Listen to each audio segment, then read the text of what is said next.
Hi everybody, in this video I'll show you some tips. I'm playing right now Monk. Already started doing tier 15. This is a build by Maxroll, not my build. Although again I made some changes because again I can't really use the exact thing because again depends on the gear that I get. But I learned some very important things that I want to share with you that are very significant. First of all, playing the Monk is a great joy. This build is very reactive, fun, fast. You feel like a Jedi when you're playing it. Regarding defenses, I decided to go with evasion and energy on my armor because I want to enjoy both when I buff them up, because there are some perks on the tree that you can actually elevate them both. So again, we get a high value if you find a good armor to do that.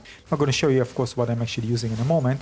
The other thing was survivability, and basically I built around the ascendancy that also give me armor. I don't need a lot, but enough for these little hits to not cause me lots of damage.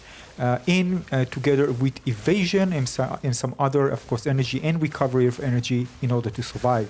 Of course, I need to increase my resistances. It's pretty high. Chaos need to be ramped up a bit, but overall it's going well. And this is basically the thing you want to ramp up first, regardless of anything, because this allows you to survive. Even if you don't have the damage there, you can still survive, and it takes you a bit more time to eliminate enemies, but survivability is better. The other thing that I realized how important are jewels, and this is actually jewels are the ones that I enjoy corrupting a lot, and of course invested my exalted orbs in, because you can get some really crazy things that basically save you lots of traverse, sometimes even save you lots of points in the tree where you're actually going, because you already get something that you know good enough. For example, increasing the damage in a certain way, so there's no way for you to no need for you to travel to another part of the tree, so you can invest it in somewhere else. Also, deviating from the path a bit just to be able to socket in the jewel, not too much, but you know, if you need to spend one extra or two in order to get to a socket on the passive skill tree, this is very important, especially if they're ones that are very good. So yeah, this is me doing tier 15 in maps, and overall doing very well. Survivability is also good, can be improved, but yeah, it's always like that. Now you can get jewels from different places, like farming high tier enemies, like curing unique monsters and bosses. There's also one in Trial of Sekemas with the royal chest. But again, once you get them, you're kind of surprised because they're pretty rare to get. This is especially true if you don't trade, don't rely on trading. You know, for me, I didn't get a lot of them. I got quite a few. Here you can see, for example, these are ones for my build. The most important thing I can tell you is make sure to upgrade them. They're going to have 4 mods if you upgrade them completely. Sometimes you're going to get something so good that you don't really care about the other 3, you know, because they're, you know, you can get something that can significantly increase, for example, your damage, or, you know, create good synergy in the build, or maybe totally transfer your build to something else because you got something so good. I mean, usually it's not like that, but it's going to enhance your build in different ways that otherwise, for example, you need to traverse in a tree in a certain location in order to do that. You can see, for example, I'm liking speed on my weapon, although the damage is very good considering how fast I can actually hit with that. But I have a few jewels that give me that extra, although I still needed to traverse through the tree to increase it. Of course, once I have something that the jewels give me, I can actually just remove it and traverse to somewhere else.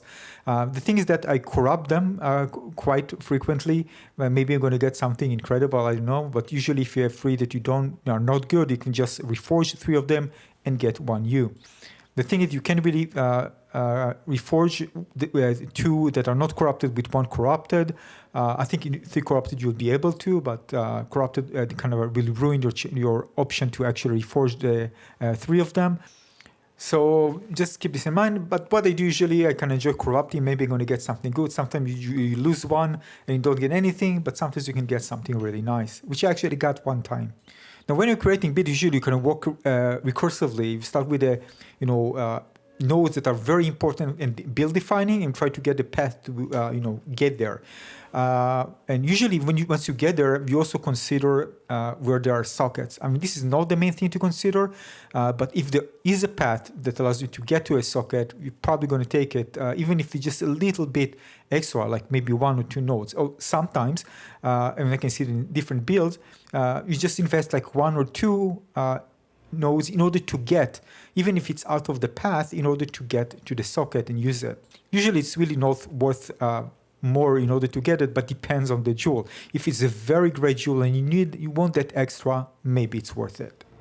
But I would traverse like 3 or 4, for example, just to get to a jewel. I mean, honestly, I have really an amazing one, and I really want that. So you can get so many things in a single jewel, like healing, like energy regeneration, and life regeneration, and all some crazy things that can be very good for your build, all in a single one. So no traversal necessary because you have them on a single item. And the thing is that when you have your build, if you try to create it with armor, sometimes you won't get these things because they're not available, or they can just ruin your the synergy of your build, or the balance of your armor and other items that you equip. With jewels, you really don't care about it. Just slot them in. It doesn't matter where they are located, and you're going to enjoy these benefits. Now, still there's so many things I need to do in order to improve my build with some notable quality enhancements, which I haven't done just yet. Because again, first I want to get some really nice items to see where I'm actually standing before I see actually what's missing and try to invest into it. Usually what happens when you work with a build that somebody else made, it's really nice on paper, but you need to get the items. Otherwise, you're going to find that even kind of small imbalance can really ruin your chance for survival or dealing damage or other things. And you try to pitch things out. And when you pitch things out, another item comes, you need to change things back or find another item, because otherwise you may be losing resistances because it doesn't work well. Just find balance. You really don't get the perfect thing. So it's very hard. If I get this, for example, ring and amulet, and then if I try to slot out this ring, it's going to completely ruin the resistances. And then I need to search for another leg, for example. Yeah, I know I'm missing something there in the legs. I just changed it. But basically, you need to balance things out so at least your resistances are up as they should.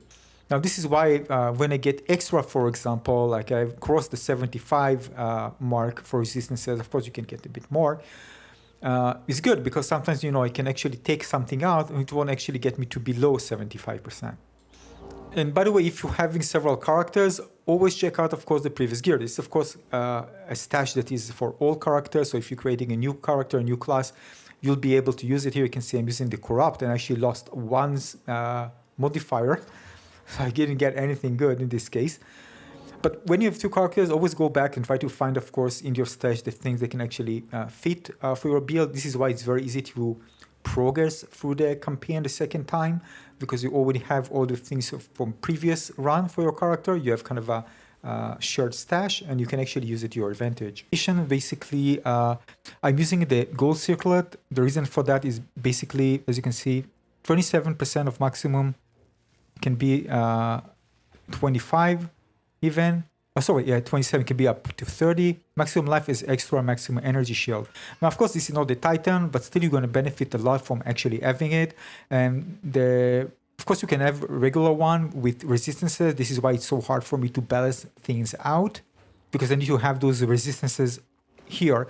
Like I wanted speed, I wanted health, life. I also wanted rarity. It's actually really nice to have right now. And also resistances. So it's pretty hard to get. This is a good one. I'm going to slot chaos here, by the way, to ramp it up. But very hard for me to balance it. This is actually what I'm using. And the thing is that with the monk, that you have different options to further increase the resistance, although you don't have anything really close to increase your life like other classes have, because you need to do huge travel. You have something like these ones, like increase energy shield if you have consumed a purchase recently. So because it's part of your dynamics, you can considerably increase your purchase. So it's going to be even higher compared to what you see here, which is great. It's kind of built into the mechanics. If you use the mechanic, it's going to reward you, so you can actually get the extra shield, because you can actually get it with lots of life if you have a chance to really get good life on your items, which is important. But you can't really get, you can, but it's very hard to get everything. So this is part of the problem. This is now, I kind of patch things out differently in the build in order to compensate for different things.